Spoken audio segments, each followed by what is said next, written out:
Hey Anshul, hey, how are you?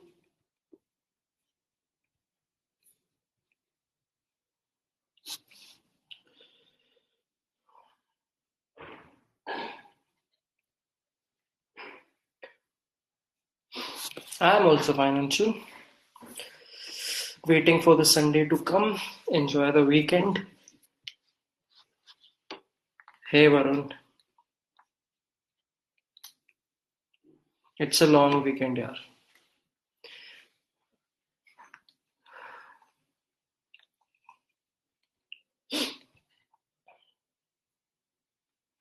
Oh, there's a new UI. I haven't seen it. I can only see the old one, yaar. How you guys are able to see the new one? Maybe the instructor dashboard is not yet updated, so that's why you are able to see, but I am not. Oh, great, great, yaar. Is it looking better now? Hmm. Anshul says my net is very weak today. Try to attend the class, try to compromise or try to adjust somehow. And then later on, of course, of course, you can come back and see the video. Very less students have joined until now. Only 10 people have joined. It's working on hotspot. Oh, it's fine, Anshul. It's fine. I think you would be able to. I think you guys get the option to close my video if you want. Can't hear you. Can everybody hear me? Yes, guys. Mamoon, check your speakers, yeah. Other people can hear me. Check your speakers. Only 10 people. That's nice.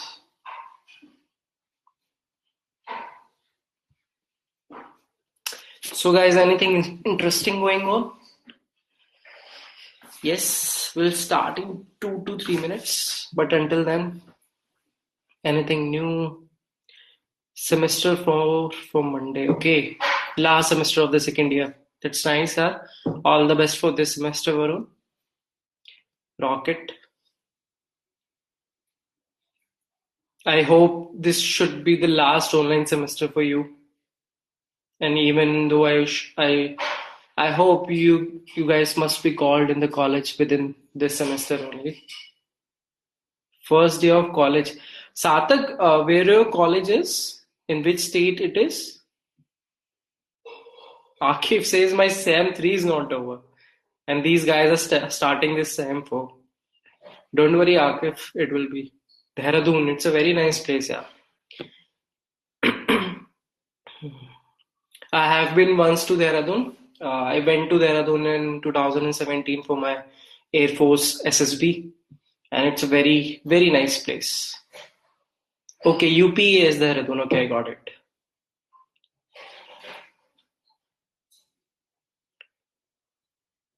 Nice, Anshul. That's nice. It's a nice place, yeah. It's a very nice place.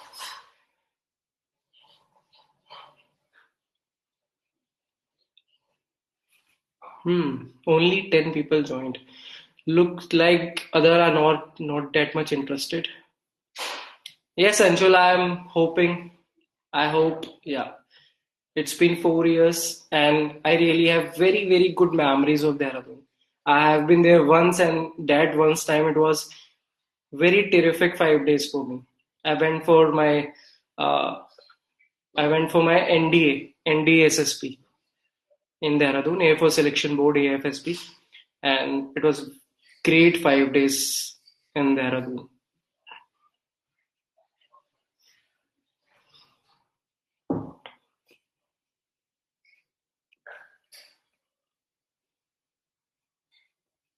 Anshul, have you ever visited Indian Military Academy there, IMA?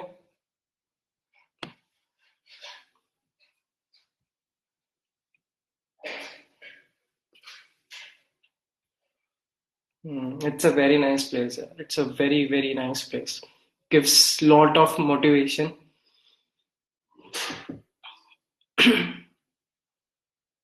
Oh, that's nice.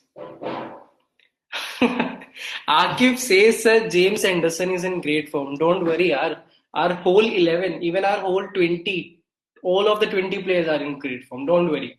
We'll win. It's our soil, our tough, and we'll win the series. Don't worry, Akif. It will be ours. Five the people are not joining here. It seems they are not interested in this game building. Hmm.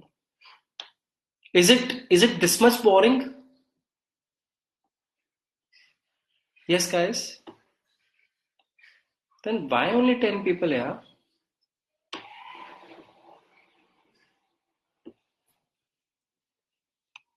Roshan, you should not say that. They might be busy.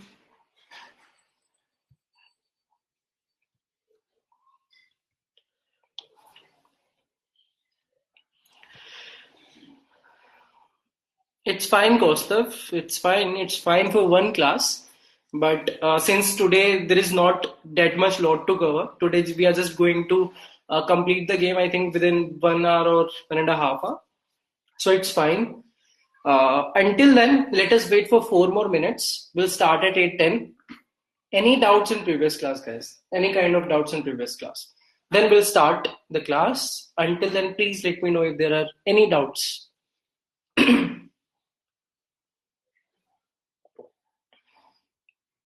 Yes, guys. So how many of you tried to implement that move snake function? Anybody who was able to do it and who was able to do it, who was able to run the code? Anybody? Or who thought of how to implement it? I asked you all to at the end of previous class, I asked you all to go and think about that move snake function. How we are going to build that.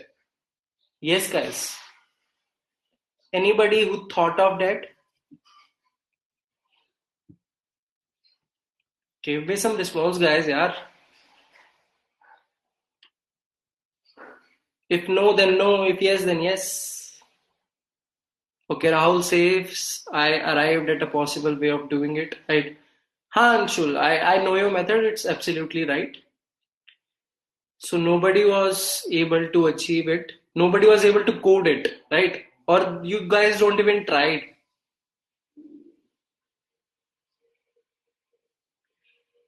Have you coded the part which I have coded until now? Anybody who has coded everything which I have coded until now? And so that thing working in their computers, in their systems? Yes, I'm halfway through. Good, yaar, Kaustav. Great, great, great. So today will be the last class of this game, okay? And then Tuesday will be a holiday. It's the Republic Day. And then we'll be having a next class on Thursday. So on Thursday we'll be starting strings. So you'll be having a sufficient amount of time, 4 to 5 days in between, to try and to implement the whole code. Okay, guys.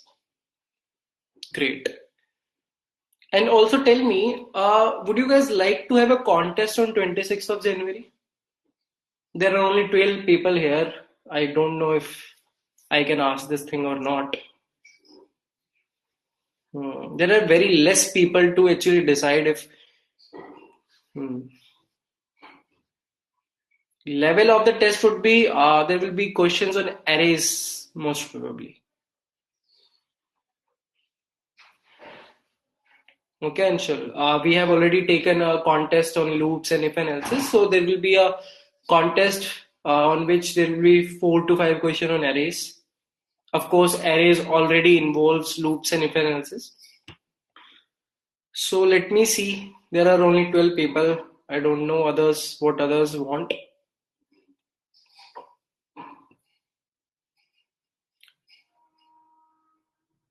Okay then. I think nobody else is joining. Let us start. Okay, guys. So no doubt from last class, guys. No doubt from last class. Shall we start then? Yes.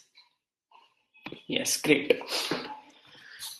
So where we left. So let us quickly recap what we did in last class. Let us quickly recap. what we did in last class. What happened? Yeah, I don't want this debug console.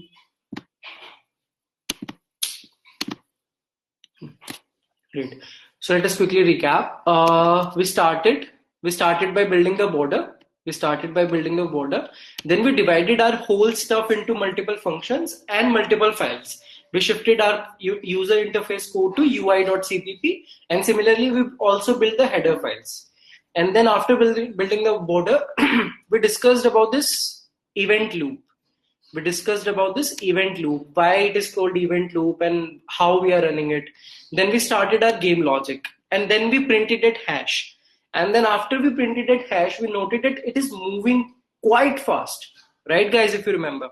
And then after we thought, yeah, okay, it is moving quite fast, so can we slow it down or can we control the speed?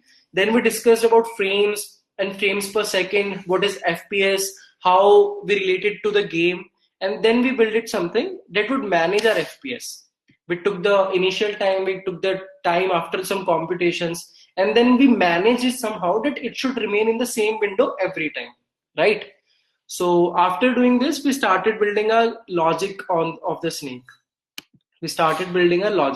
Then we discussed it, how we are going to take the input, how we are going to write the if and else based on the basis of the input the user has given us, right? And then we wrote the if and else's and increased x or decreased x according to the input. Then we also understood how getch is input blocking, and then we made it unblocking. We made the getch unblocking. Then after that, we declared two states: a state which is before starting, a state which is after starting. And on the basis of that, we wrote these two if and else's. This if part actually does the before start of the game part, and this else actually does the part after the game has been started. Okay, and in this, we started the game by initiating the snake. We actually wrote this code of initiating the snake. Then we also said that initially my direction will be up, the game state will be started after. Initially, the game state will be before start because my game hasn't started. So initially my game state will be before start, but as soon as my game has been started, the state will be changed to started, right guys? And then when the game state is started, my control will be coming here, and it will be actually deciding the direction of the snake. As we press up key, left key, down key, or right key, on the basis of this if else will actually decide what will be the next direction. This if and else only decides a direction. So we still had to actually move the snake. So for that, we wrote the move snake function and we passed on the direction. Why we passed on the direction? So that we can decide if we have to increase x or decrease x, to increase y or decrease y. And then we eventually painted the snake. Then we came into snake.cpp file. And in snake.cpp file, initially we just have single coordinate. Then we discussed that how my snake is going to be modeled, how my snake is going to be represented. Then we came on to a conclusion that our snake would be represented by vector of pairs. Then we studied something about pairs, what are actually pairs.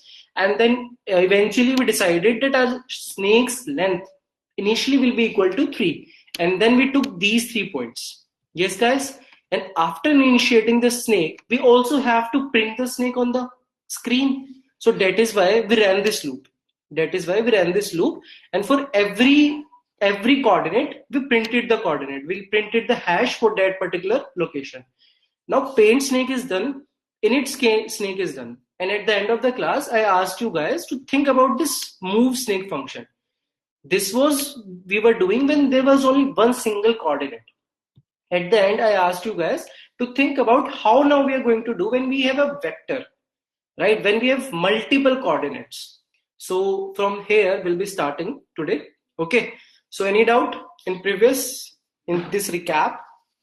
No. So start telling me, guys, what can I do? Now I currently have a vector of pairs which contains the coordinates, right? I currently have this. Now I want to know, what can I do to actually move the snake? I want to move the snake. Currently, my snake is stagnant. If you want to see this, let me just show you. Let me just comment out this function here. Okay, guys. Let me just comment out this function and let us try to make it. Okay, so what does it say? Use of undeclared identifier pair. Okay, fine. So we have to actually include the library for this, for pair and for vector, right? We have to actually include the library for pair and vector. So let us include it here only. Hash include vector, right? Let us also include using namespace std. So we have included these two things. Now let us make it.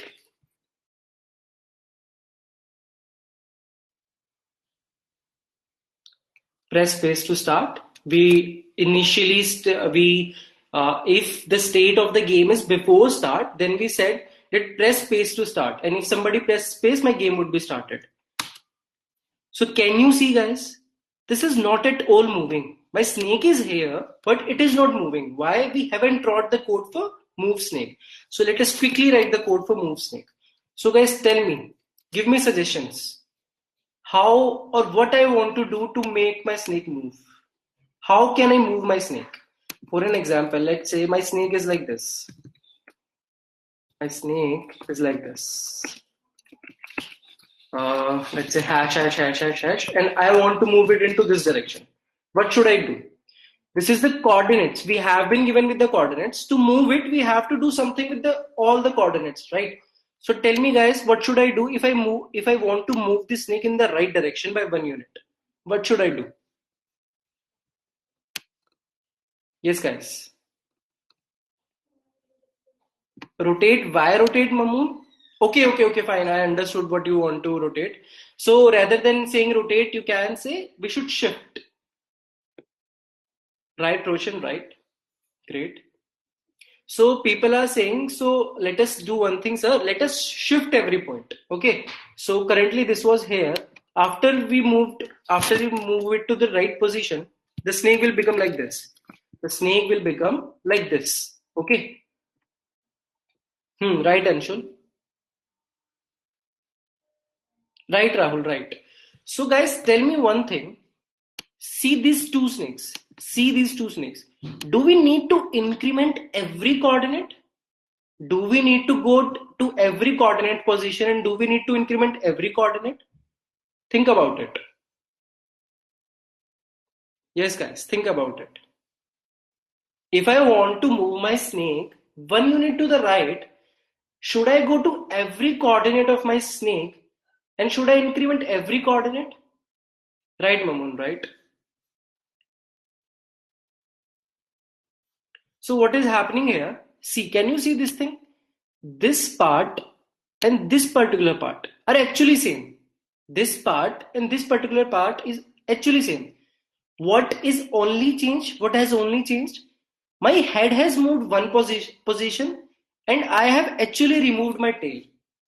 Yes, guys, can I say this? That I should move my head by one position and remove my tail. That will actually move my snake. Yes, guys, can I say this thing? Anybody has any doubt in this? And also, if somebody is saying, sir, no, I want to root that method only, that I want to actually change the coordinates. I want to actually change whole coordinates. The coordinate for every particular coordinate, I want to shift every particular coordinate. Now tell me, guys, to move this snake into this direction, I can increase its y coordinates, its y coordinates, its y coordinate, this coordinates y coordinate, this coordinates y coordinate, this coordinates y coordinate. But when I came here, if I increase its y coordinate, the snake is actually shifting. It is actually drifting. I do not want to drift. The snake will keep on moving with the same path. So actually, I do not have any logic. To increase every single coordinate. Is this particular thing clear? Why I cannot increase every coordinate? Anybody who says no, no sir, this is not clear. So somebody says, कि a snake moves by 1 unit, right? So what we can do, we can go to its every body part and move its every body part by 1, either in right direction or left direction or in whatever direction. So let I say that I have pressed the right key. Okay, so I know the snake should move in the right direction. Okay, so I can move these particular things into right, but this particular thing won't be moved to the right. It will be actually moved to the up direction, right? How should I know that? How would I get to know that it should move into the up direction? I haven't stored anything like this. Yes, I haven't stored anything like this. So increasing every coordinate or modifying every coordinate fails. Modifying every coordinates, modifying every coordinate actually fails. Yes, guys. But can I do one thing in this? I want to move this snake to the right. So can I just increase a hash here and decrease one hash from here? Just try to imagine this thing. How will this bit be moving? It is just like shifting of one. Yes, guys. So my head would move one position in front, and my tail would also move one position in front. So can I not say, let us just remove the tail and add one head? Can't I say, let us just remove the tail and add the head? Yes, guys. And adding the head is very easy. We can add the head according to our direction in which we are moving. Yes, how we can actually add the head? We can take the previous head, and just add it once, and if the direction is changed, we can just change the coordinate according to the direction. Yes, guys, is this thing clear? That to move the snake, we just need to add head and remove tail. Right? Anybody has any doubt in this approach? Anybody has any doubt in this approach? Tell me quickly. Otherwise, we'll start writing the code. No? Okay then. So now this x minus minus and this x plus plus plus doesn't have any sense. So now let us do one thing first. Let us remove our tail. So where my tail would lie in my array? Will it lie at the end or will it lie at the first position? In the vector, where would my tail lie? In the end or in the starting? In the end. So I have to remove one coordinate from the end. I have to remove one coordinate from the end of vector. So how should I do this? How should I do this? I know how to enter a value at the end using pushback. Yes, I know how to enter a value at the end using pushback. How do I remove the value from the end? How do I remove the value from the end? Anybody knows this function? Yes, guys? Anybody who knows how to remove a value from the end? So we can use this function pop back. We can use this function pop back. So body dot pop back. Just like we had a pushback, we have a pop back. What it will do, it will actually remove the last coordinate. Okay, so one thing is done. We have removed the tail. One thing is done. We have removed the tail. Now we have to add something at the starting also, right? We have to add a head also. So let us quickly add a head. So let us take head is a type of pair. What is the data type of head? Pair. So pair, let's say new head. New head.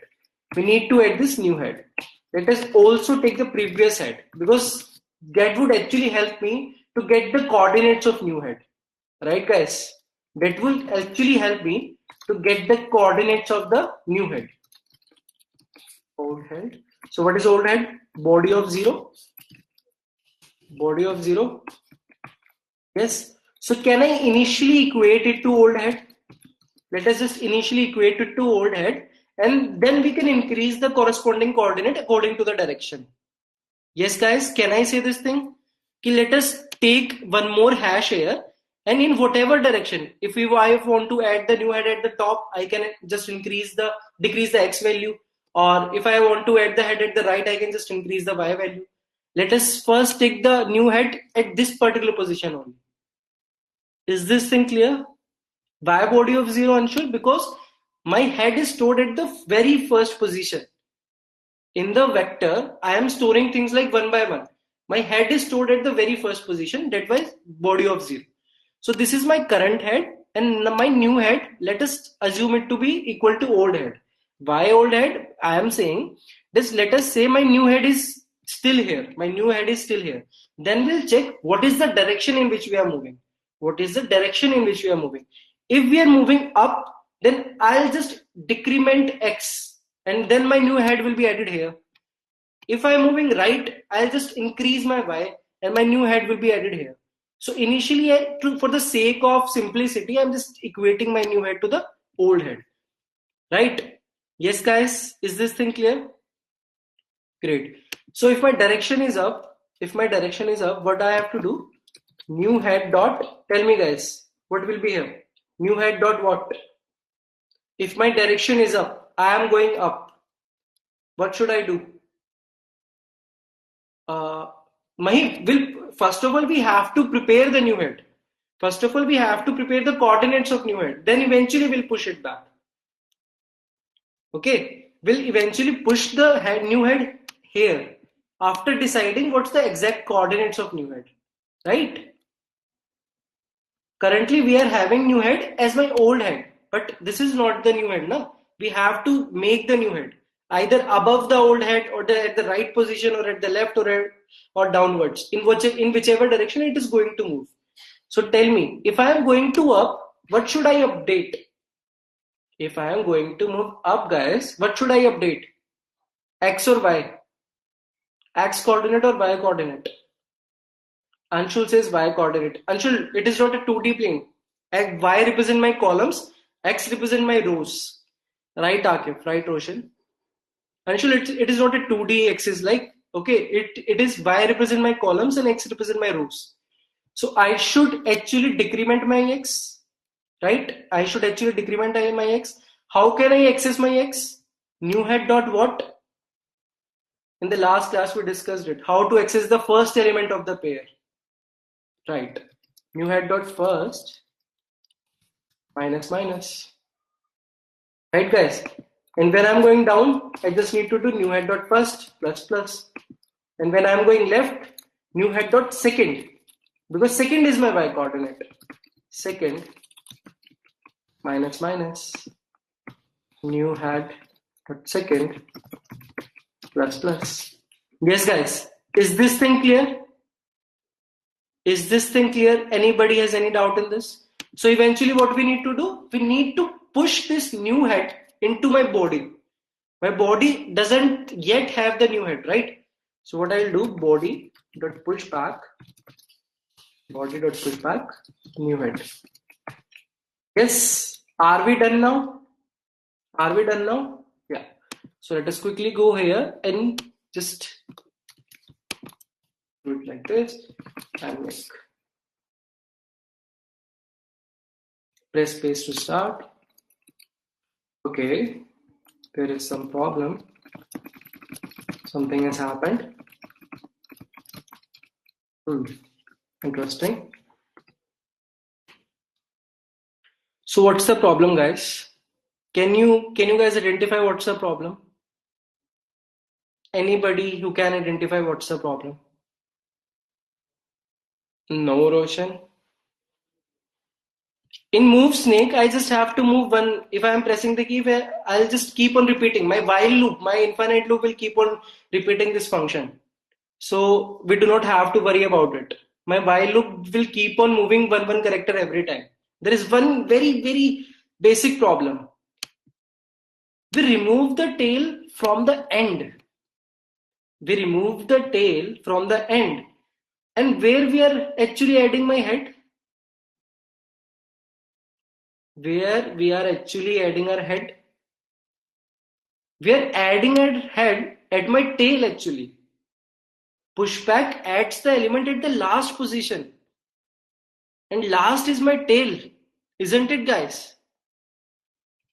When we were removing tail, we removed it from last.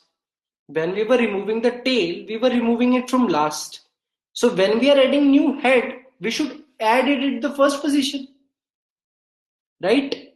So there is a function push front. I don't think so anything like this exists. We have this function called insert.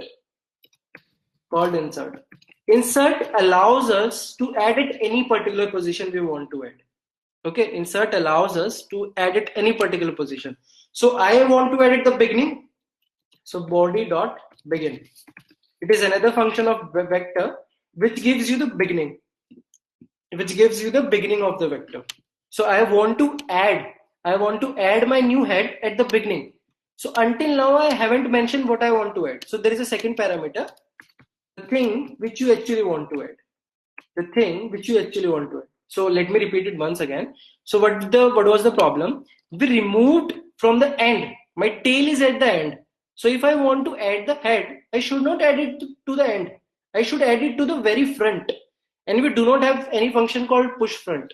We have a function insert which allows us to insert at any particular position inside a vector. And now I want to insert at the very first position. So I can access the very first position using body.begin. It will give me the very first position. And what I want to add? New head. Is this clear, guys? Yes, is this clear? Anybody has any doubt? Tell me now. I'll repeat it or I'll unmute you. No doubt? Okay, let us make it. Space to start. Okay, my snake has lost. Can you see this? The snake is moving now. Yes, guys. But just observe two things. One thing is the cursor is actually moving with my snake. Yes, guys. The cursor is actually moving my snake because we are printing something here. So cursor remains there. So cursor is actually moving with my snake. And one more thing. Observe at this position at the bottom left position. As soon as I'm entering something, if I'm entering W, it is printed there W. Yes, guys, can you observe at this particular position? If I am pressing W, it is printing W. If I am pressing S, it is printing S. Yes. So what happens is it is called echo. Echo.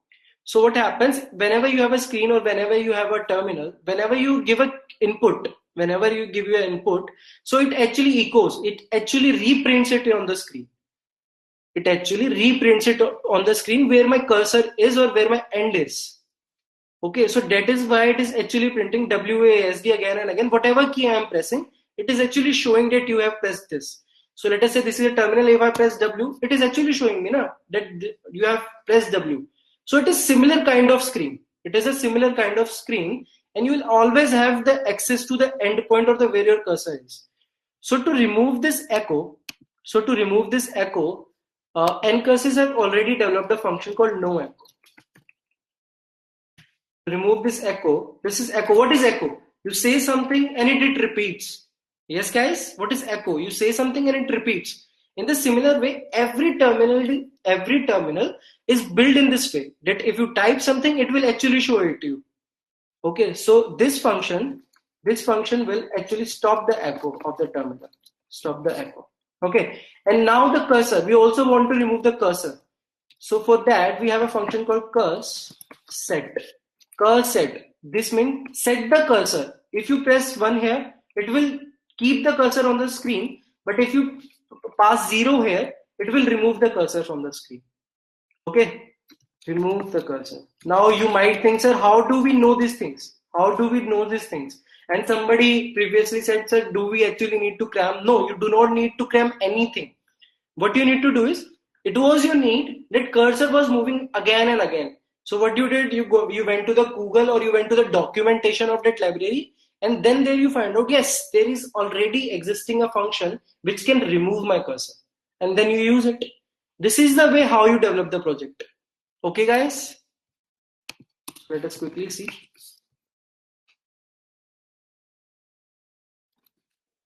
Now you can see there is no cursor, and now you can also see, even if I am pressing WASD, nothing is getting printed on the left bottom page. Yes, guys, is this clear? Great. Now, what should we do? We have our snake. My snake is moving. What should we do next? Food, right? Exactly. We should start building something on food. We should start building something on food because we have to init food also. So let us start building food. Let's start building. Let us first include food.h here and also include ncurses library here. Hash include curses.h and void init food. We have to include in game. We have to include the food library in the game. Hash include food.h and also in the makefile. Don't forget to change the makefile also. Now we'll have food.cpp and we also need to compile this thing. Food.cpp. Now everything is working fine. Init food, we didn't even get nouns. Came to touch food.h. Okay, init food. So tell me guys, how can I structure my food? How can I model my food? How can I model my fruit or food? Yes, we actually want to place, first thing is, we actually want to place randomly. We actually want to place my food randomly. Yes, first thing is this. Now, how do we store? How do we store food? What type of structure we should use to store the food? What type of structure should we use to store the food? Yes, guys? Suggestions, guys, suggestions, come on. Right, Roshan, right, absolutely right. What is food, yaar? It is randomly placed. Okay, but how can I represent the food on the screen? Using what thing? Yes, how I am going to print the food on the screen? Come on, guys, we have already done snake. Using a symbol, definitely right, Mamoon, but how do we store? We can print randomly, but we should also store, na? So food is also a coordinate. Food is also a coordinate. Yes, food is also a coordinate. Now, can I say every food? We have, let's say, multiple, let's say we have 5 or 6 food at the time on the screen. So we should know the coordinate of every food because my snake can go and eat any kind of food, na? So we should know the coordinate. So as soon as my snake go and eat the food, I should remove that coordinate, isn't it, guys? So can I say I should store my food in the same thing as we stored our snake? Can I say that as I stored my snake was made up of coordinates. My snake was made up of coordinates. And my food, we do not have a single food. We have multiple food. We cannot have a single food. If we have a single food, yes, Rahul, you are definitely right. We can just have a pair. If we have only a single food, we can just have a pair. But we have multiple food particles, right? Yes, guys, we have multiple food particles. So let us name it nibbles. Let us name as nibbles. So these are my food particles. And let us also include the vector here. Hash include vector. And let us also include using namespace std. Yes, guys, tell me. Is this data structure fine to you? Is this structure fine to you? Why we are going to store this thing? Yeah. So now what I want to do, I want to init food. What I want to do, I want to init food. So first of all, like we cleared into the snake, we should clear the food. Nibbles.clear. We should clear my whole complete food if it was present anywhere before. Okay. Then after that, I should start nibbles.pushback. Let's say make food. We have to randomly place food, na? So we have to generate the food. We do not know coordinates yet. So we have to make the food. So let us say we want to make 5 food particles. We want to make 5 food particles. So we have made 5 food particles. Now this is kind of a setting only. How much food you want. You can increase the number of food. You can decrease the number of food. Right? And can you see we can use a loop here rather than writing it 5 times. Let us say somebody says, yeah, I want 10 food at the starting. At the starting, my screen should contain 10 food particles, right? So will you write this thing 10 times? Yes, guys. Will you write this thing 10 times? No. So can I say I should run a loop for int I equals to 0. I is less than, let's say, food count. Food count. Okay, I plus plus. And then we should just paste this here. Right? And let us remove this. Let us remove this. Okay. Now I need to make food. How to make this food? So make food. Let us just assume this is a function which will give me my food. Okay, we'll see how to implement. We'll see how to implement it. But let us currently suppose that this function will give me my food. So my food is of which type? What it will return? My food is of which type? What should it return? What I am storing in nibbles. Yes, guys. Right, Roshan? Yes, whoever understands this, tell me, my make food should return what? My make should, right, Rahul? Right, Roshan? Yes, guys, more answers. Okay, forget symbol. Symbol is for screen. Symbol is for screen. Right? That is what we are going to print. But currently, I want something to be stored as food. Integers, not exactly integers, but my food is given by coordinates. My food is given by coordinate. And in this particular vector, what I am actually storing? I am storing pair of integers, Mahip. Yes. So I should return a pair from here, isn't it? I should return a pair from here. So then only, let us assume that we have a code which will actually make food, which will actually eventually make food, and then we have to return the food. Then we have to return the food so that I can store it into this nibbles. So that I can store it into this nibbles. Anybody has any doubt until now? Anshul, yes. Is everything clear? Yes, Anshul.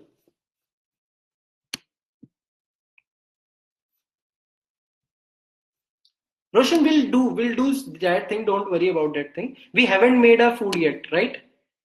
We haven't made our food yet. Don't worry about that things. Is Anshul present in the class? Yes, Anshul, tell me. Last time we used pair, you were lost. Are things clear now? Anshul, response please. Okay, fine, yeah, fine. So now first of all we have to declare this food count. So this is a kind of setting. This is a kind of setting. So we should place it here. We should place it here. So we can say const int food count. So let us say initially we need to have 5 food. Initially let us say we need to have 5 food. And let us also include this thing hash include settings.constant.h. Save food.cpp. Now it will start working. Workpiece. Yeah. And let us also declare this here int command make food. We'll be having this logic afterwards. We'll be having this logic afterwards.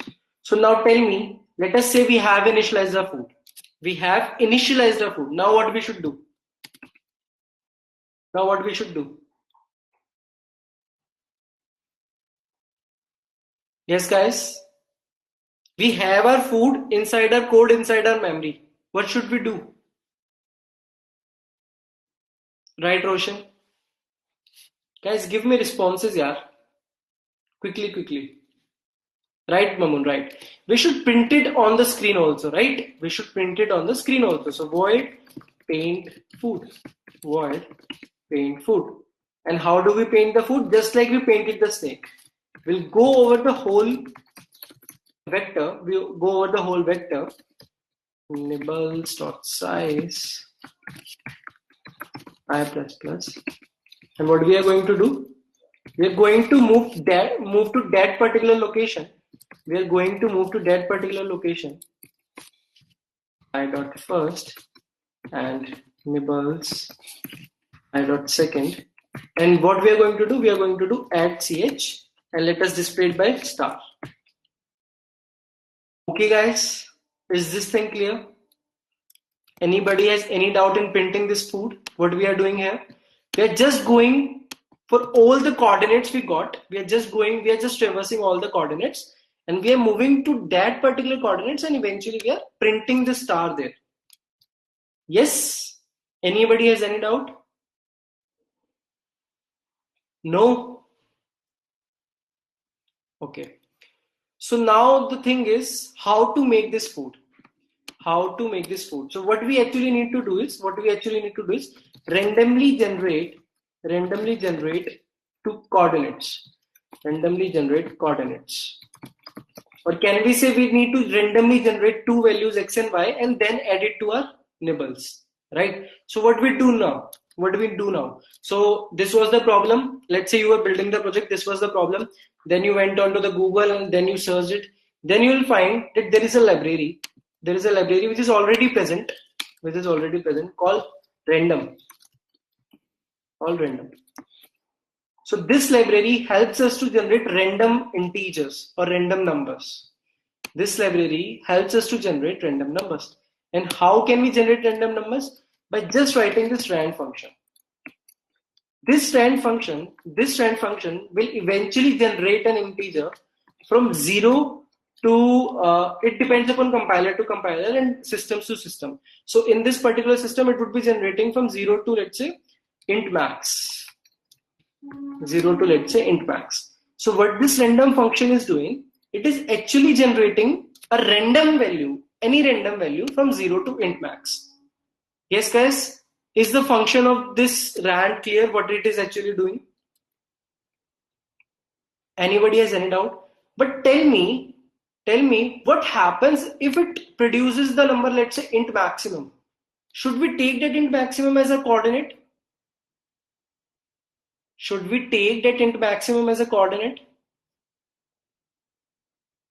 If, let's say, this random produce my x coordinate as random, let's say, if it produce my x coordinate randomly and it produced my x coordinate as int maximum, then will it be shown on our screen? Yes. Will it be shown on our screen? Mahip says yes. Mamun right. Karthik right. Varun, it will not be on the borders, yaar. It will be somewhere else. Let us say I should do this return. I made a pair and I do this random. Okay. So this will generate a random x value and this will generate a random y value. And let us say it produce something in maximum and int maximum. So it is out of bounds, isn't it?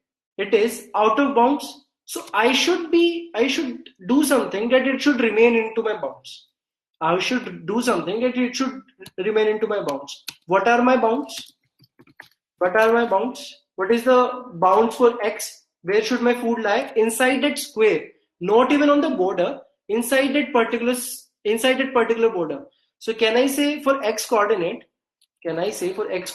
my x value should be from 1 to lines minus 2?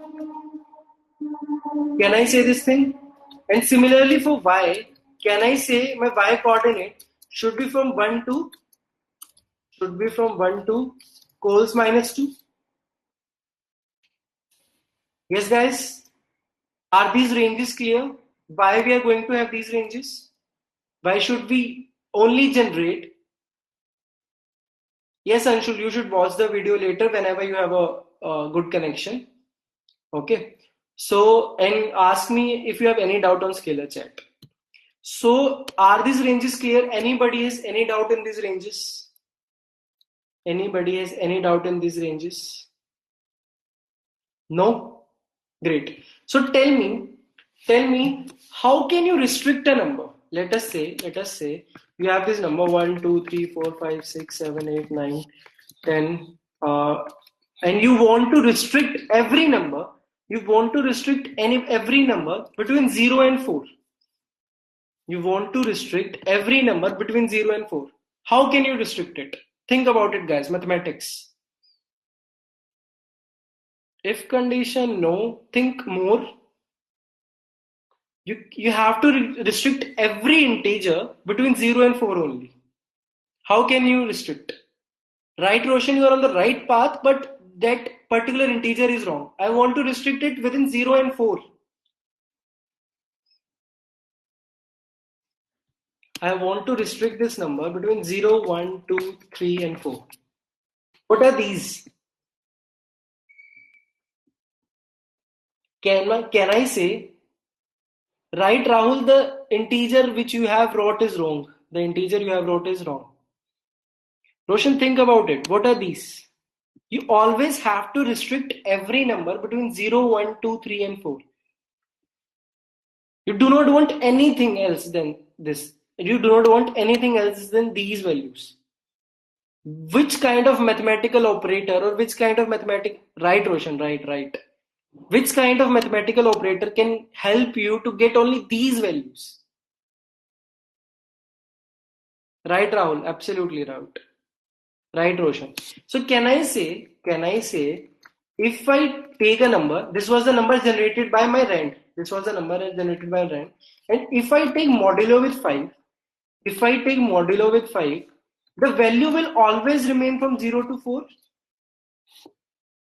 Can I say this, guys? If I have any number n, if I have any integer n, and if I take modulo with 5, can I say this number will definitely be between 0 and 4? Because remainder with 5 can only be 0, 1, 2, 3, 4. Right? Now I want my number starting from 1. I do not even want 0.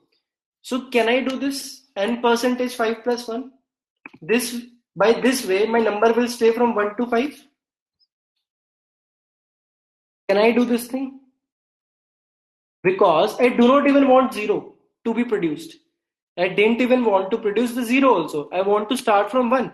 So what I did, n percentage 5 will give me 0 to 4. N percentage 5 will give me 0 to 4. So what I say, I want to start with 1. So what I'll do, whatever the output will come, I will just add 1 into it. Is this thing clear, guys? N percentage 5 plus 1. Is this thing clear? Anybody has any doubt in this? Any single person who says, no, sir, I do not understand this thing. Tell me. If you have died, do not shy, guys. Just ask the doubts. That's how you're going to get your hindrance away and clear all the stuff. Okay, if it is clear. So now I want to restrict between these two numbers. Can you tell me what should I write here? Quickly tell me what should I write here.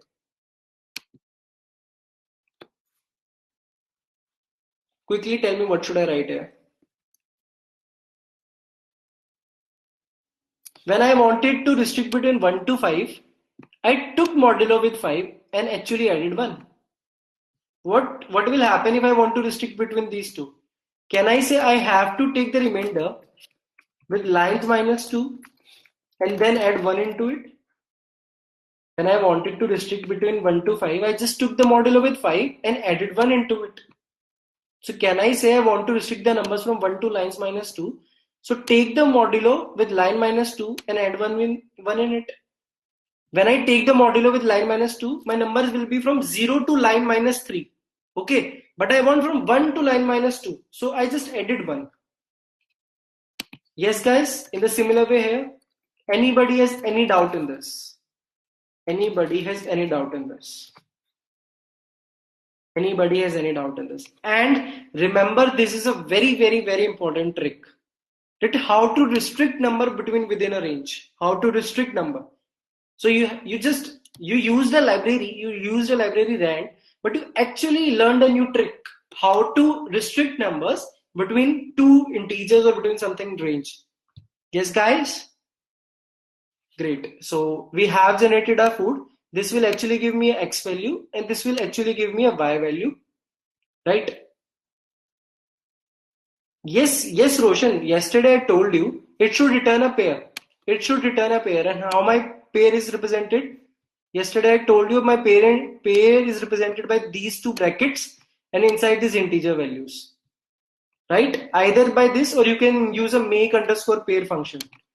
Either you can this make underscore pair and pass the two values here. Pass the two parameters here. But this is very long. So you should use this value, right?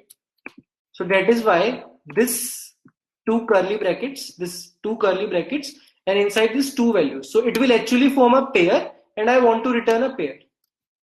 Anybody has any doubt in this? So let us quickly run this code.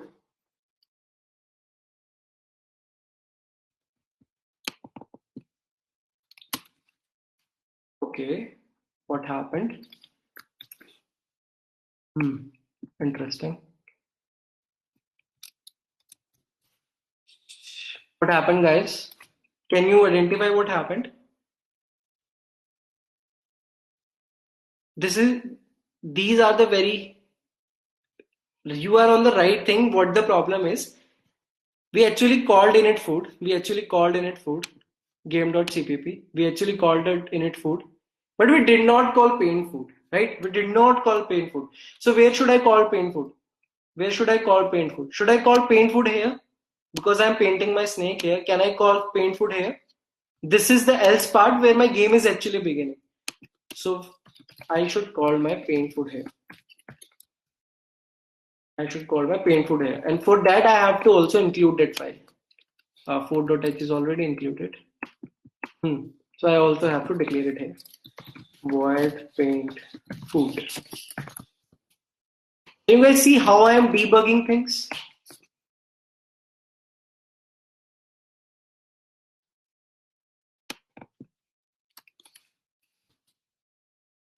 Now see, there are foods and there is a snake. But what is happening? What's the next problem? What's the next problem in hand? We have food, we have snake. We have food, we have snake. What's the next problem? It is not eating. It is not eating the snake. It is not eating the food. Right? And when the food is eaten, the snake should also grow. When the food is eaten, snake should also grow. Right? Let's do that now. So what I need to do is I should start eating the food and start increasing the length of snake. Before that, it is quite confusing, star and hash. So let me just change that. Let us just take a character, food character. Let us just take a $36. We want to eat money. So let us just take a $. Food character. Check if it works or not. Yeah, it works. Great. So now what we want to do? We want to eat food. So tell me, where should I write my logic for food? In this before start thing or in this else part thing where my game is actually playing? Where should I write my eat food logic? In the game, where should I see if I have to eat a food or not? Right. In the game part, right? So now first of all, it isn't possible that my snake is always going to eat, right? Because food is scattered and you have to reach to that particular position to eat food. So can you guys tell me what is the actual condition when my snake is eating the food? Can you guys identify the condition when my snake is eating the food?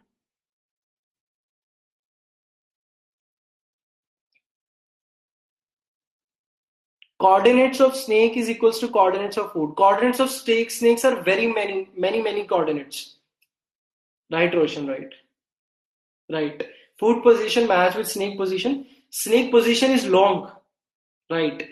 Everybody's right. Let my food position my food position should be equal to my head of snake. Should be equal to my head of snake. So we first of all check if it is true, if it's true, then eat the food and increase the length or grow the snake. If it is true, grow the snake. So first of all, we have to check if the food eating is possible or not. First of all, we have to check if food eating is not possible or not. If let's say try eating food. Let's say try eating food.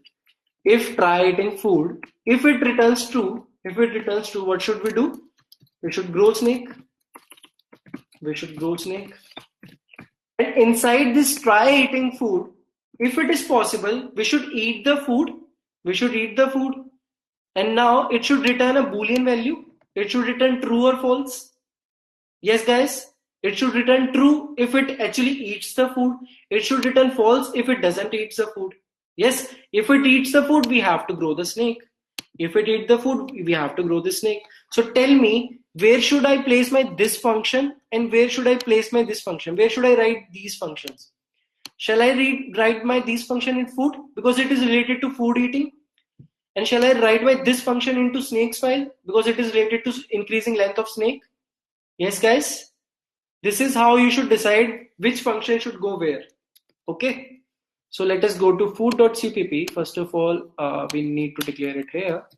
We need to declare bool try eating food.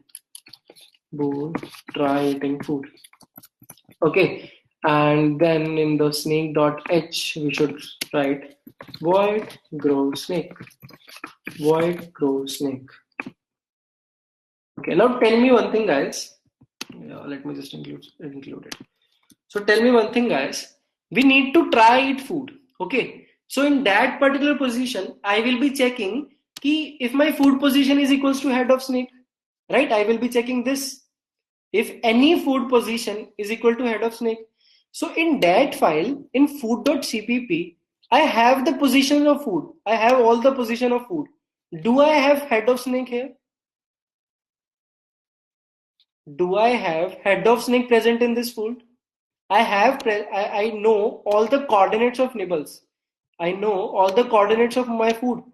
Do I know what is my head of snake in this particular file? If I'm going to write the code here, bool try eating food. Bool try eating food. I should first check if head is double equals to food. I should first check this. Do I have head present here? Do I have head present in this file? No. So what should I do? What should I do? Exactly. We should pass the parameters. So what I can do, I can pass the head here. I can pass the head from here. Yes, guys, can I do that? Great. I should pass the head. But do I have head here?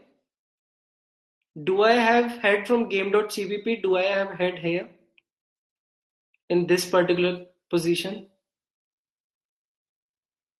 In this particular file game.cpp, do I have head? Where is my head stored? Where was my head? My head was present in this snake.cpp file. Right? First of all, what we need to do, we need to bring the head in this game.cpp file and then we need to supply it here.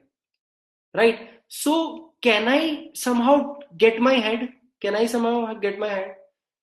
My move snake is what my move snake is doing. What my move snake is doing. It is actually generating the new head. It is actually generating the new head. Can't I just return new head from here? Can't I just return new head from here? Yes. And then what we can do, we can actually receive new head here. We can actually receive new head here. Pair int head. And then we can pass head. Yes, guys. Is this thing clear? We need to get the head of the snake. But my head of snake is not present into game.cpp. My head of snake is present in snake.cpp. And I cannot import definitions. I can import declarations, but I cannot import definitions. So what I need to do, I should pass it using functions. I should pass it using functions. So what I did in the move snake file, I actually returned my head. And then in did game.cpp, I accepted it, and then I passed it into try eating food. Can you see how I am just, sir, how will we get snake's head? Okay, understand this, Rahul. What was move snake doing? What was move snake doing? Every time it is moving snake by one by one by one. And what is doing? It is creating head and deleting the tail. Yes, yes, Rahul. So we have our head here. We have our head present here. Is this thing clear, guys? How we are going to get the head from this thing, new head? Yes. Or what we can do? We can also do this thing. Current body of 0. This is head. This is my head. So now I supplied my head from here. I have to remove. Now this should become pair int comment. Pair int comment. Okay. I supplied my head from here and I accepted it here. Okay. And then I passed it here. So can you see how I am moving my data from one particular file to different file? Using functions. Yes, this is how you supply your data from here to here. You cannot import it. You can only import declarations. You cannot import definitions. This is definition. This is data. You have to supply data using functions. Okay, guys? Is this thing clear? Great. So now this is red, so we need to change game.h. Sorry, we need to change snake.h. Now this should be pair. The declaration should be absolutely right. And let us come to snake, another problem. This is solved now. Vector int direction. What is the problem? Yeah. Let's come to game.cpp and try eating food. So food.h. Now we should accept a pair here. We should accept a pair here. This head. And let us go to try eating food and accept a pair here. Okay, now tell me, how do we search? I need to now search that if any food particle overlaps with my head. I need to search that if any food particle overlaps with my head. Exactly, Roshan. There was this question in the assignment where you have to do the same thing. We should loop over every food particle. We should loop over every food particles. I plus plus. And we should check if head dot first is double equals to nibbles of I dot first. If my x coordinate is same and head dot second is double equals to nibbles of I dot second. Then only eat food. Yes, guys, is this thing clear how we are using this loop? Is this thing clear how we are using this loop? Great. Now, how to eat the food? Eat food means delete that particular coordinate. Eat food means delete that particular coordinate. Yes. So what should we do? There is a function. How do we delete something from array? From vector. How do we delete something from vector? If it is at the last position, we can pop back. If it is the last position, we can pop back. But I do not know where it exactly lies. I only know I. So there is this function erase. Which you can use. You can remove anything from any particular position. You just need to pass the position. So nibbles.erase. This erase function is related to vectors. So we are learning quite a lot of functions using vectors. Okay. We learned insert, we learned pop back, we already knew pushback, now we learned erase. So in erase, we want to say that, okay, start from the beginning, nibbles.begin, start from the beginning and shift, go to I positions because we have I position. I cannot pass I directly here because actually it doesn't take integer. If it directly takes the integer value, we would have passed the I here. But it doesn't actually take integer. It is actually a iterable. It is actually a iterable. You can go and study what are iterables. Iterables is not exactly I. Okay, guys, just assume it is kind of a thing which is pointing to something or which is storing some location. So what it gives me nibbles.begin. It gives me very first position, and then it said after the first position, just move I values. Just move I values, and you will reach to the position which you want to erase. Is this clear, guys? Yes. I got to know that I need to remove the ith. I got to know that I need to remove the ith food. So what I used erase function. And what erase function takes into parameter, it takes the position, not in the form of integer, in the form of iterable. So that is why we took the iterable from this. Nibbles.begin gives me iterable. Go and learn about iterables. If you do not get, I'll clear it in the next class. Okay. In that iterable, it was the iterable at the very first position.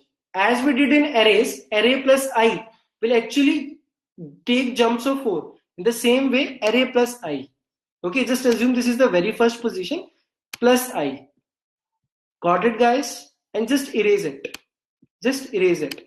Now, after erasing it, we already have eaten food. But my food has become 4. So do we need to just randomly generate another food, or we just need to decrease it? We should also generate new food. Yes, at random position. So what we'll say, needles.pushback, needles.pushback, and what should we do? Make food. Needles.pushback, and what should we do? Make food. Yes, is this function? And eventually we should also return true. We should also return true. Yes, if I have traversed my whole array and I haven't returned true, that means there is no overlapping. So at last I should return false. And at last I should return false.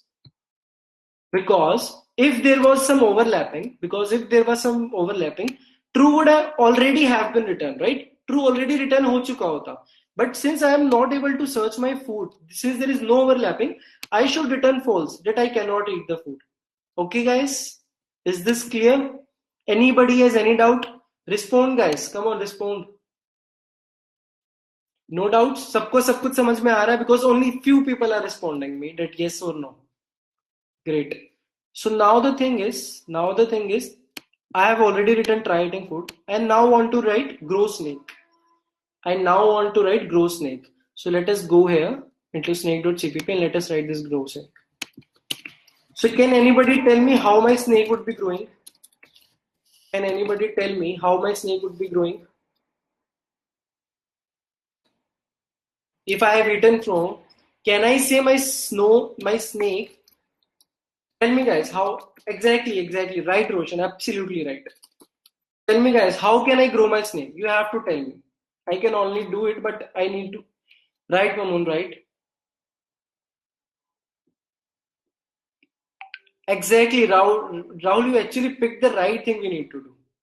Mahim, rather than increasing the head, we can increase the head. So what we can do, we can actually we can actually add at the last position. We can actually add at the last position. We can increase, we can grow the snake from tail. Grow the snake from tail. Can I say this thing? Exactly, Akif. Exactly. So what some people are suggesting, absolutely on point, ki sir, what we did, we remove the tail. What we did, we remove the tail. But when we are growing snake, na, you do not remove the tail, na. Just leave it. My snake will eventually grow. Yes. Is this thing clear to everybody? Just don't remove the tail. Just don't remove the tail. Let us take an example. Let us say my snake was this. Hash. And at this particular point, it ate some food. At this particular time, it overlapped with some food. When I will move my snake, I want to increase its length. So how do I increase the length? Add header and remove it from tail. So rather than removing it, I know I need to increment the tail. I need to increase the length of the snake. So rather than removing it, I should not remove it. Then that way it will increase my length. Yes, guys, can I say this thing? Anybody has any doubt in this logic? Anybody has any doubt? Okay, sir, next time we would move one point, and to move one point, we're adding head and removing tail. So now I also need to increase the snake's length by 1. So why should we remove the tail? Na? Leave the tail. That will work for us. Yes, anybody has any doubt in this? Any single person? No? Great. So, but we already removed the tail. We already removed the tail. अगर हम यहाँ से ये हटा देंगे, then what happens when I do not eat food? What happens when I do not eat food? So we need to have this thing. We need to have this thing. But what I can do, rather than Varun, rather than using if and else condition, I do not even know if and else condition. Then I have to connect these two functions. Can I just store this tail? Can I just store this tail into some temporary variable? And if my snake is growing, I can just push it back, delete and push it back. Can I just do that? Okay, I'll delete because I want to make this function consistent. I want to make the function move consistent. But what I can do, whatever I have deleted, I should push it back. Whatever I have deleted, I should push it back. So what we can do, we can take here pair int tail end, tail snake tail, snake tail. We can take this, and what we can do, snake tail. Before deleting it, we should store it. Before deleting it, we should store this body dot size -1. What I did, I went to the last position of the body, I went to the tail, and I just stored the tail here in the snake tail. I just stored the tail here in the snake tail. And eventually what I'll do, I'll just push it back here. Body, but push back, snake tail. Yes, guys, is this clear to everybody? Anybody has any doubt in this? Is this clear to everybody? Anybody has any doubt in this thing? Yes, guys, tell me. Let us quickly see if this is working fine or not. Let us quickly see if this is working fine or not. Okay, I have eaten the food. My length has increased. Eaten the food. My length has increased. Eaten the food. My length has increased. Yes, guys. Have we created the very basic thing of the game? Now we actually have a game to play. Yes, now we actually have a game to play. Now we can improve this game more further and further.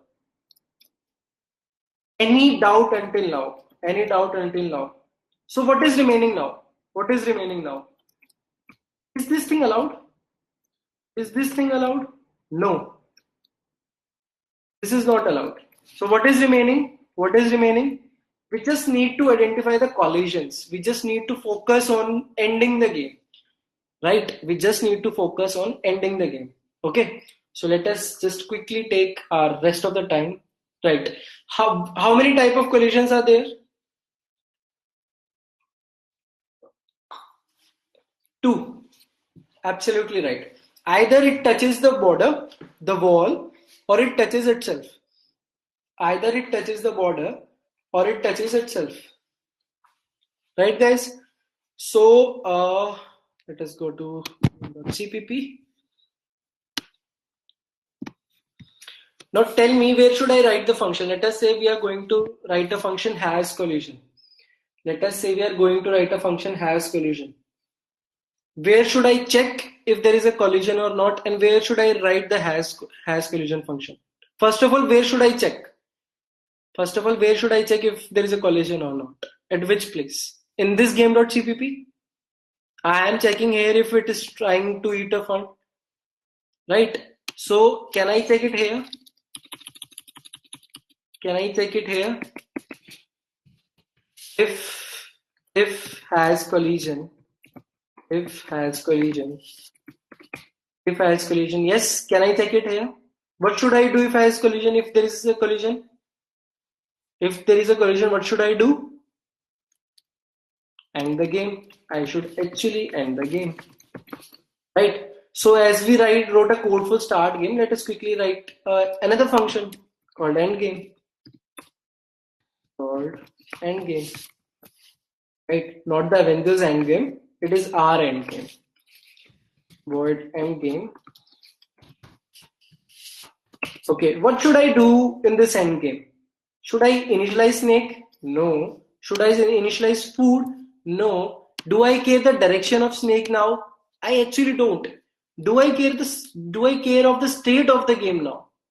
Do I care of the state? Maybe yes. So what should we do, yaar? What should we do? What should we do? As soon as a person collides, I should just get out of the window, or should I just stay and restart the game?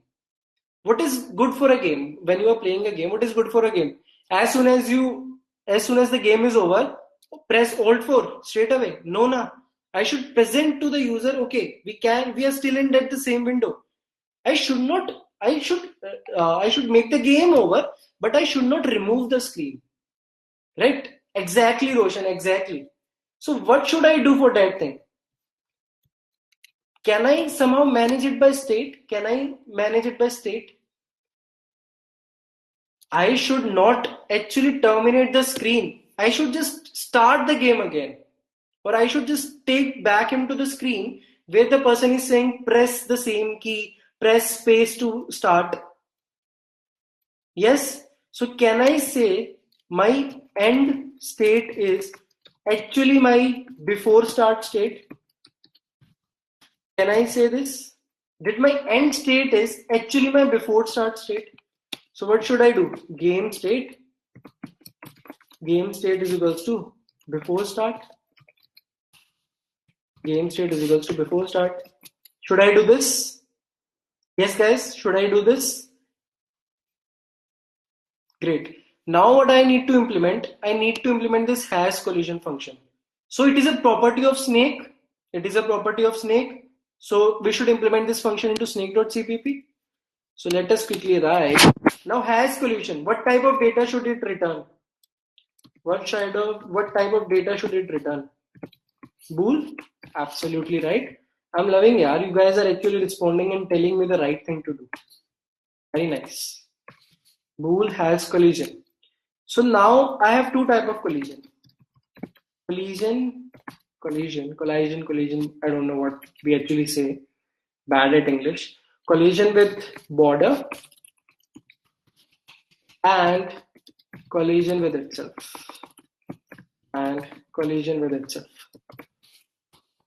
Quickly tell me, how do we check the collision with border? How do we check the collision with border? There are four borders. So shall I write four loops? Can I do this by using four loops? Check it for every position of the first border, then the right border, then this border and that border. Yes, guys, can we write the four loops and check if my snake's head is actually colliding with the border? Yes, can I use four loops? Yes, guys, I need more yeses if you are on the right page. Can I do anything better than writing four loops? Can I do anything better than writing four loops? Tell me, my top border is represented by what? What represents my top border? What represents my top border? What represent? Is there anything specific for my top border? Exactly, Roshan. Is there anything specific for my top border? Is there anything which is fixed for my top border? Right, Rahul? Isn't my x coordinate 0 for top border? Isn't my x coordinate 0 for whole top border? Yes, guys. In the similar way, for the bottom border, my x is fixed. My bottom border, my x is fixed. Top, bottom, left border, and right border. For my bottom border, my x is fixed, lines -1. For my left border, my y is fixed, 0. For my right border, my y is fixed, 4 -1. Yes. So do I need to even run the 4 loops? Do I need to even run the 4 loops? I know that if my head's x coordinate 0, if my head's, अगर मेरे head का जो x coordinate है, if it is 0, then it would definitely be colliding with the top order. Do I need to check with the every coordinate of top order? No. So can I say if मेरे head का जो top है, so first of all I need head here.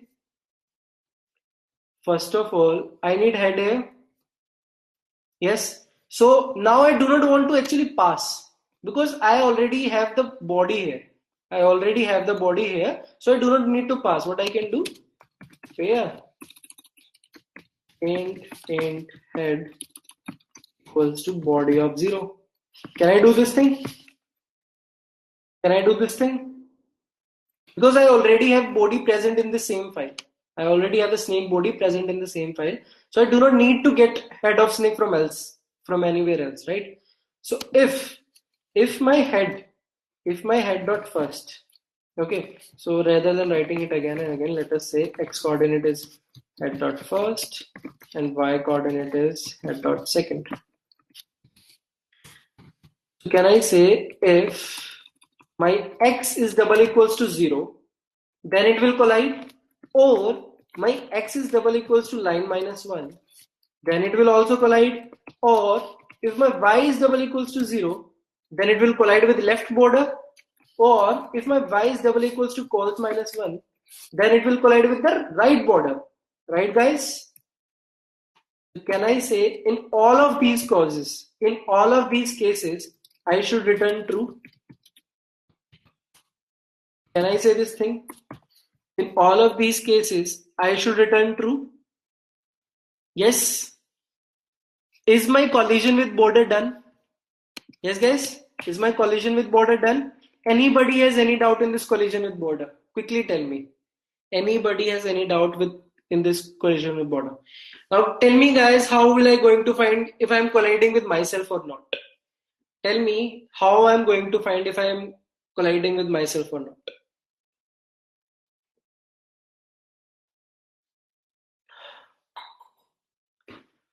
Yes, quickly tell me. Right, Rahul. Right. Right, Roshan. Right, Mamoon. I'm loving today's class. Yeah, you are actually very responsive. Some of you, 5 or 7 people of you are actually very responsive. Great, guys. Keep it up. So what I need to do, we need to loop through our whole body. We need to loop through our whole body. Right, Rahul, right. This is a very important point. We need to loop through our whole body dot size, I plus plus. And we need to check if head. We need to check if my head is double equals to my body of I.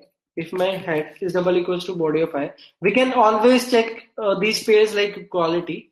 You would say that, sir, before you checked it, when I was eating the food, when I was eating the food, I actually took head dot first and compared it with nibble dot first. I could have also done this.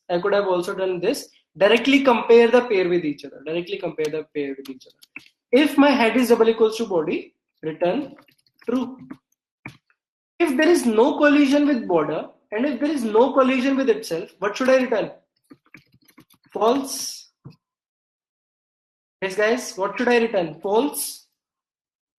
Great. Okay, will this code work, guys? There is one very little problem. Guys. Identify the problem. Let us try and see if this code works or not. Make use of undeclared. Okay, we haven't declared it. Let us declare it. Bool has collision.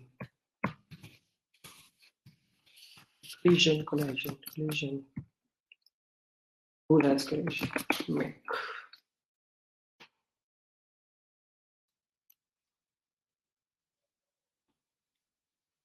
Press space. Okay, what is happening? Something. What is happening, guys? Can anybody tell me what is happening? I'm just pressing space and it is again and again coming back to that state. It is again and again coming back to that state. Can anybody guess now what happened? This is again and again becoming true. This is again and again becoming true, and we are actually ending game before even starting it. Find the problem in this code. Quickly find the problem in this code.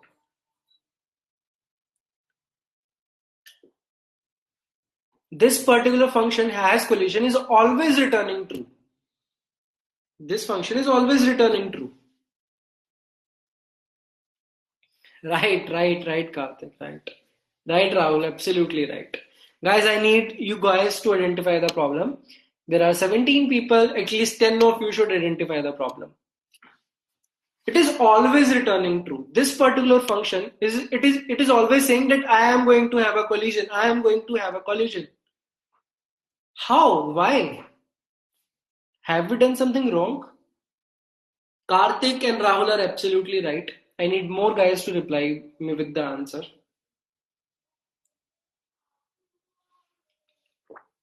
I need more guys to reply to see to understand. Okay, Karthik.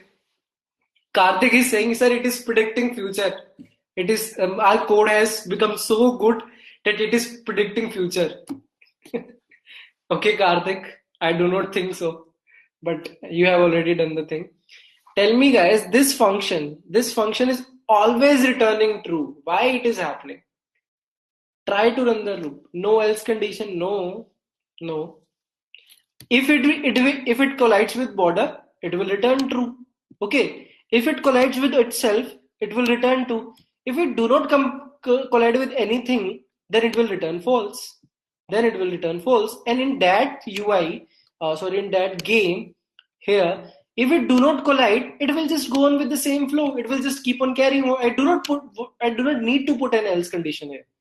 It will just keep on carrying on. What is happening? It is becoming true every time. My end game is calling, and my state is actually getting before start again and again. It started with before start, it becomes started, but then this function returns true and it again becomes before start. So this is what is happening. Okay. This function, what happens? Initially my state was before start. Then start game happened. As soon as I press space, start game function is called. My state becomes started. But then what happened? This has collision returned true. And I ended the game as soon as it started. I just came back to before start state. Can you see the problem? Now we have seen the problem. Now we want to see why it is actually returning again and again true. So problem is here, guys. I am giving you a hint. Problem is here. Do not look the whole code. Just look this loop. What is the problem? Why it is returning again and again true? It is just in front of your eyes. Yes, guys.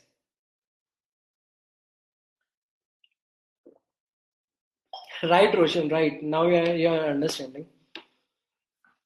It is a very, very key observation. Yes, guys, tell me quickly, then we'll move on. Right, Sarath. See, guys, see. I am taking my head from body of 0.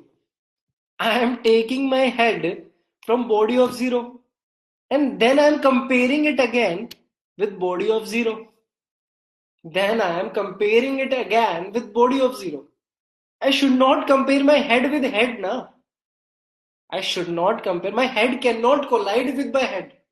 My head can collide with the rest of my body, but my head cannot collide with my head. Yes, guys. So it will actually start from 1. You have to observe these things. How do you debug this? You just start on looping on this. And when you loop, यार body of 0 को head से compare किया. Oh, body of 0 को head से compare क्यों कर रहे हो? बॉडी ऑफ जीरो तो हेड है ही ना already. Understood.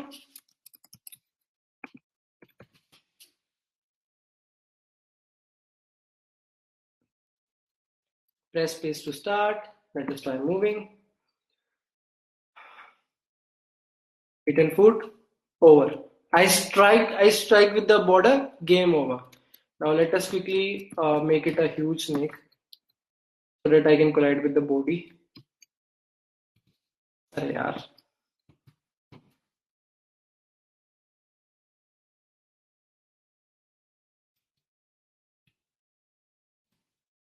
Right now. See, it collided with itself and then the game is over. Yes, guys. Any doubt until now? Collision also happened. The game is over. Right? Now tell me, should we actually show this press space to start? Shouldn't we show something different? Shouldn't we show something different? Shouldn't we show the user that यार नहीं मैं state initial state पे नहीं. Shouldn't we show the game is over? Press space to start or press Q to quit? If the person is want to quit, currently how we are quitting the game? Currently how we are actually getting out of the game? Can anybody tell me what I am doing to get out of this string? Yes, Control C. I'm actually doing Control C to get out of this window. Do you guys tell me, when you are playing Need for Speed, when you are playing Counter Strike, when you are playing some Barbie game, so what you are doing? Are you pressing Alt F4 every time? Alt F4? No. You're actually going to the quit option, then quitting. Yes. So there are two problems now. First of all, we do not want to tell them to press space to start. We want to tell them, okay, game is over. Press space to start again and press Q to quit. Can we say that? Yes. So now, for that, what should we do? For now, what should we do? Rather than using this before state, can we just not make another state ended, that my game has ended, and do, for an example, we did some if part for before start. We wrote some code for before start. Then we wrote some code for started state. Then we wrote some code for started state. Can I just not write the code, some code for ended state?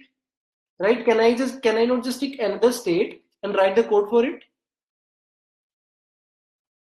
Exactly, Karthik will be doing that also. So currently, let us first of all declare another state called ended, and let us just give the value 2. Okay, now let us go back to the game. And now, rather than taking it to before start, let us just take to ended state. Let us just take it to ended state. Okay, and now what we have to do? This was my before start. This else part was my started state. Yes. Now I have to write another state ended. So I can say if my game state is started, if my game is started, then do this loop, else when I will come to this else, when my game state is what? The first if is for before start, the second if for started. When will I come to this else? Exactly, when my state is ended. When my state is ended. And what should I do after coming here? What should I do? Rather than printing press space to start, I should go move, let's say 10,10. Move 10,10, and I should print add str. I should print game over, press space to restart, comma Q to quit. Press space to restart and Q to quit. Yes, can I display this? Do I have to do something after this also?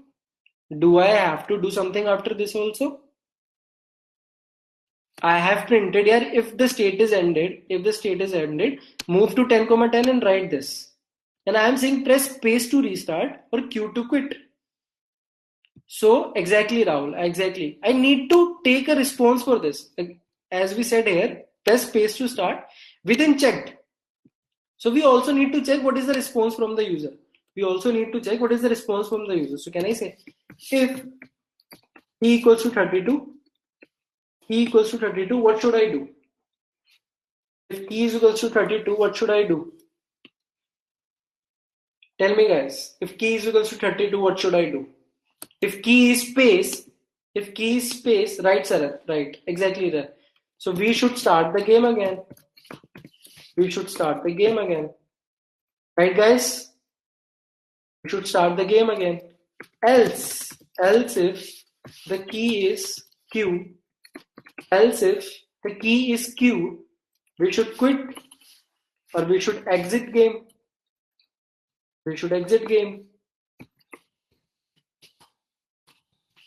Yes, we should exit game. Screen should close. Exactly, Siraj. Screen should close. But now I do not want to close my screen by pressing Control C. So tell me, what is keeping my screen there? What is actually keeping my screen stagnant there? Tell me, what is actually allowing me to move again and again? What is actually just running that game? Right, exactly, guys. Absolutely correct. This while loop is actually making the game to run again and again. This while loop is actually making the game to run and again and again. So what we need to do, we need to break this loop when the user want to quit. We need to break this loop. And my user has entered the response in which file? My user has given the response in which file? Where? My user has given the response in game.cpp? Yes, my user has given the response in game.cpp. Yes, guys. Yes, but I need the response here. I need to know in this loop that if my user wants to exit or not. If my user wants to exit, I can break. So what can I take? This was my game logic function which we were calling. So what we can take? We can take a boolean value, bool game over. Okay, and we can just take the value from this. Game over. So my game logic should return a value. True or false. If false, my game is not over. If true, my game is over. So if game over, just break the loop. If game over, just break the loop. Okay. Otherwise, just keep on continuing. So first of all, we have to go to game.h and change the declaration.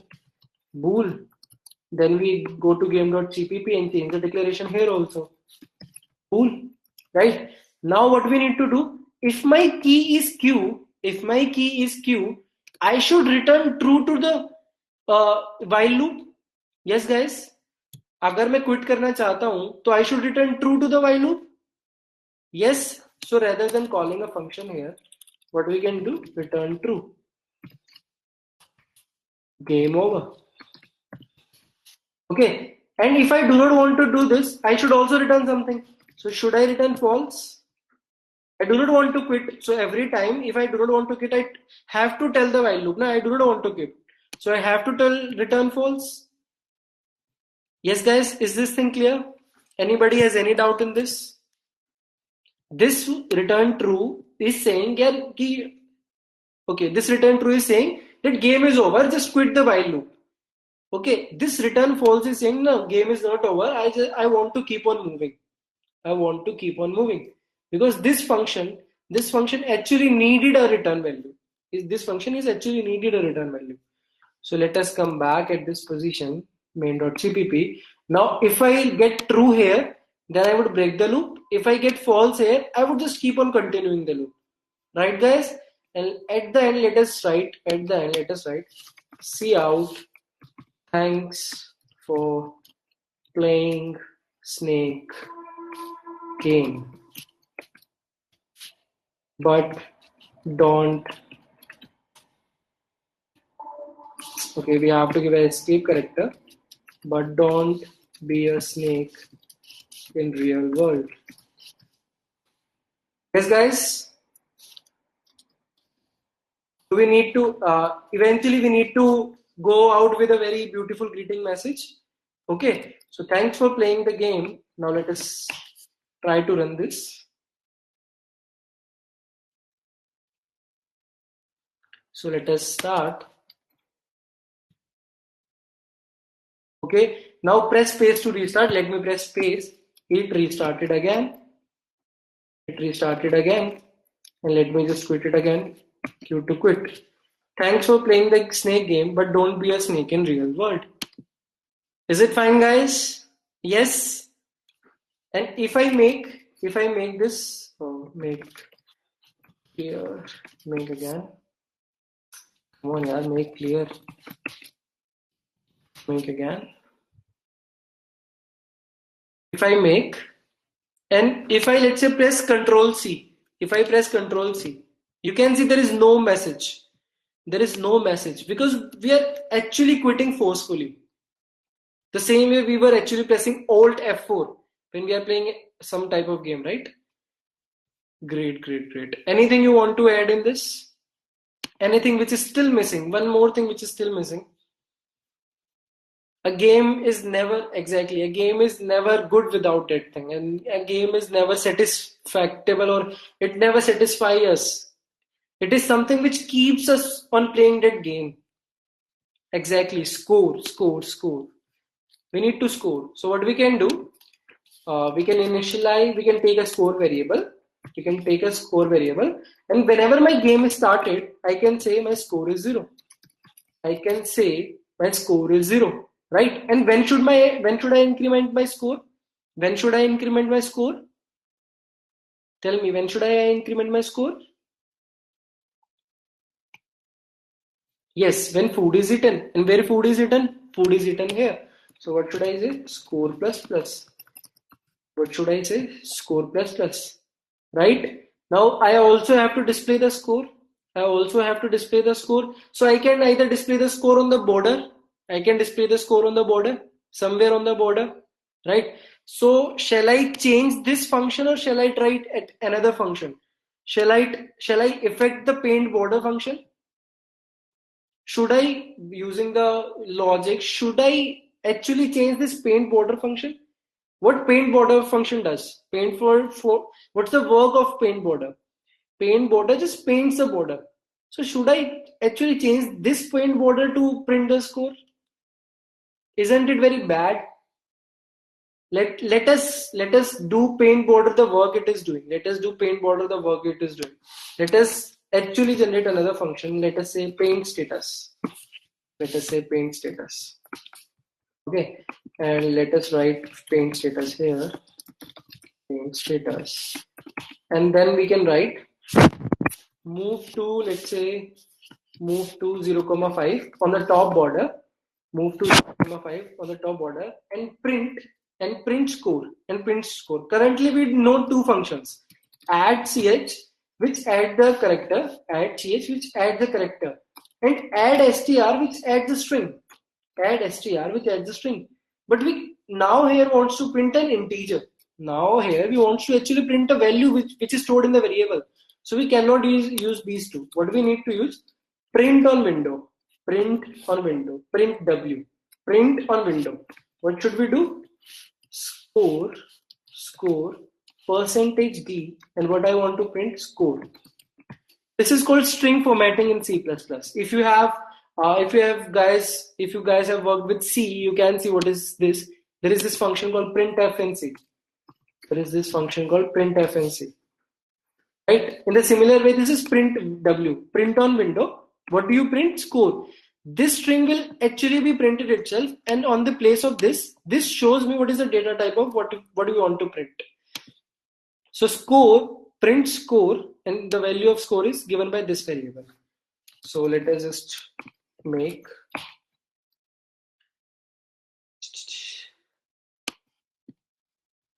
like see score 0, score 0.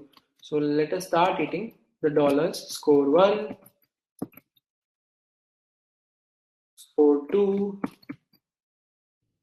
score 3, score 4, and we can keep on playing. And with this, my game is over. With this, my game is over. Yes, guys. Did you enjoy building this game? Yes. Yes. Great, guide, Grace. Very, very great. Thanks for being patient for these 3 classes. Uh, and uh, and let us discuss some few features which you can build. Let us discuss few features which I want you to build. Exactly, Karthik. Let us first of all read the documentation. Exactly. I know, guys. This project was a bit difficult. So, but it actually gives you a sense of a project, how a huge project is built. This is a very small project. In this way, a huge project is built, and it gives sense of this. Review it as many times you want, and develop it more. When you will develop it more, then you will learn. So I'm telling you some features which you can build. I'm just advising you. If you guys have some features in mind, tell me. The first feature can be add color to things. Add color to things. Right? Go into the ncurses documentation. Go into the ncurses document and see how can you add colors. How can you add colors to these things? How can you add colors to while printing things? Okay, you can add color to make it look pretty. Any other suggestions, guys, for features? Somebody says we can store a high score. We can store a high score. For this, you might be needing something database, or you might be needing a file where you can store. And every time you run the game, you have to read that file using file system. There is a file system functions. You can store the high score in the file, and every time you run the game, you can just read the high score and display it. Okay. Move snakes as that's high kind of graphics. Let us focus on features or graphics. So you can store high scores. You can implement something like multiple number of lives. Multiple number of lives of snake. Multiple number of lives of snake. Yes, you can try to implement this thing. What more, guys, suggest me? Haven't you played snake names? Multiplayer, it's going to be tough. Then you have to think of networking. Then you have to think of some building some TCP connections or building some socket connections using Python and C++. You can always do that also. Roshan, you can always do that. Music, guys, focus on features of more. You are actually giving me high level features.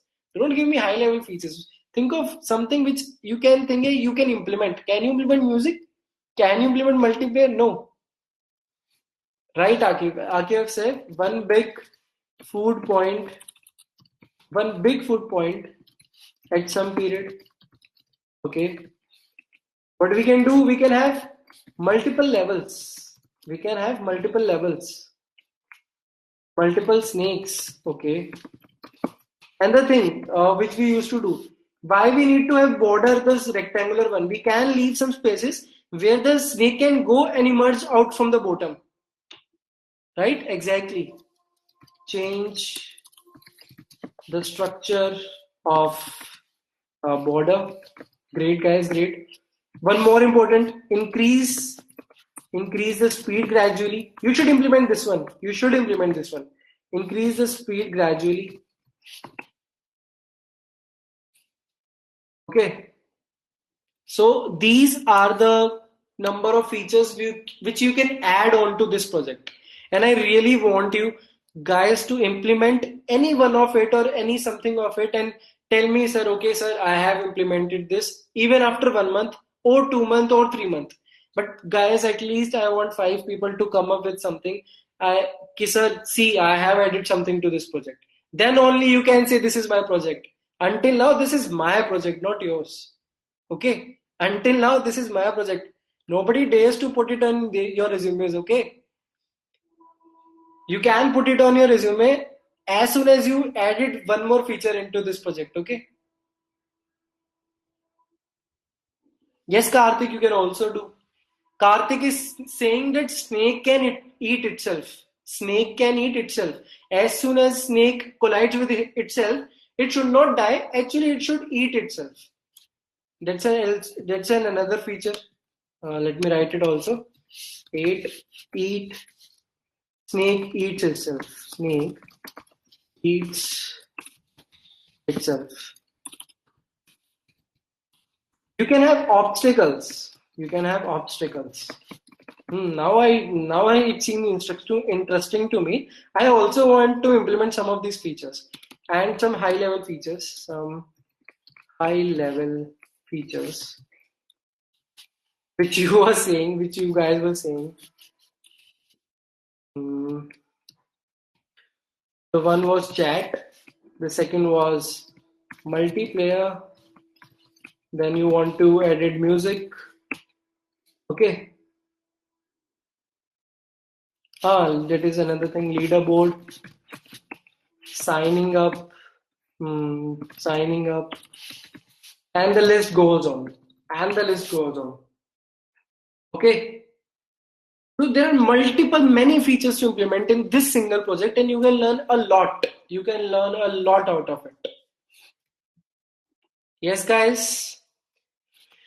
Were these three classes interesting or not? If not, give me some constructive feedback. Do tell me how can I improve so that when I teach it to some other people uh, after your batch, then it would be more interesting. Tell me some more suggestions. Keep on giving me constructive feedback on Scale Chat here. Keep on giving me that. Then I'll keep on improving you and improving myself. Anything you want to discuss, you can stay. Anything you can want to discuss, you can say. Let me just push the code, and you can use the code. Stickers. Just remove this thing. Just a minute, guys. Then we can have a chat. Git commit. Our next class is going to be on Thursday. Do check your dashboards on Monday around 2 to 3 p.m. if you are going to have a contest on 26th or not. Okay. I'll update you by 20 or I'll update you by Monday on 2 to 3 p.m. if you are going to have a contest on 26th or not. Okay, guys. And please put it in the WhatsApp group also and put it on the Scalar chat group also so that whoever hasn't attended today's class can also give a poll on it. Okay, guys. Class 3. Okay. I have to add. Just a second, guys. Give me a second.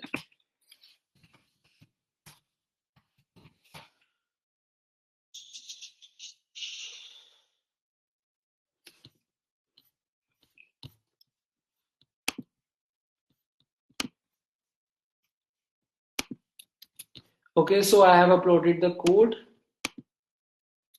And just okay, guys. Now, if you have any kind of doubt in this game building, any kind of doubt in these three classes, or any kind of doubt in arrays, you can stay. Otherwise, it was nice building a game with you. We'll meet you in strings classes. Thank you very much, guys, for being patient, and thank you very much for being very responsive today. It was very, very good. When the class is responsive, na, it gives a huge amount of energy to the person who is actually teaching. When the class is not responsive, it feels like so dull. It feels like that I am not teaching well, right? So keep it up and do be responsive in every class. Then I only understand if you guys are understanding or not. Okay. So if anybody has any doubt, doubt session has been started. So you can ask the doubt. Otherwise, we can leave. We can enjoy the weekend.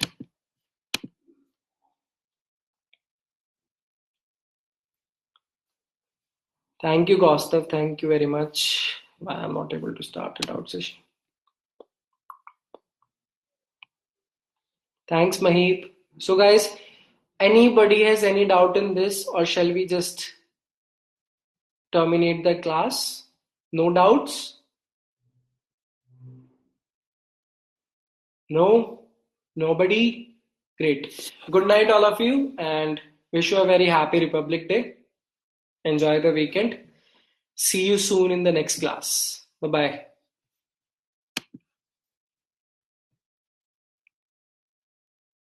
We cannot take Apple GPG from URL. I don't understand, Karthik, what you are saying.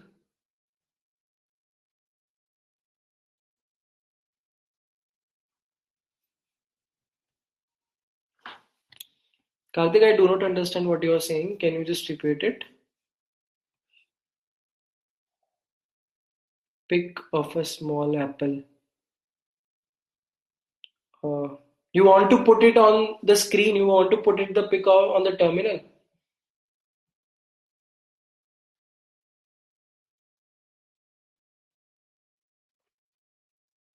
You have to find ways. I also do not want. I also don't know how to do that thing.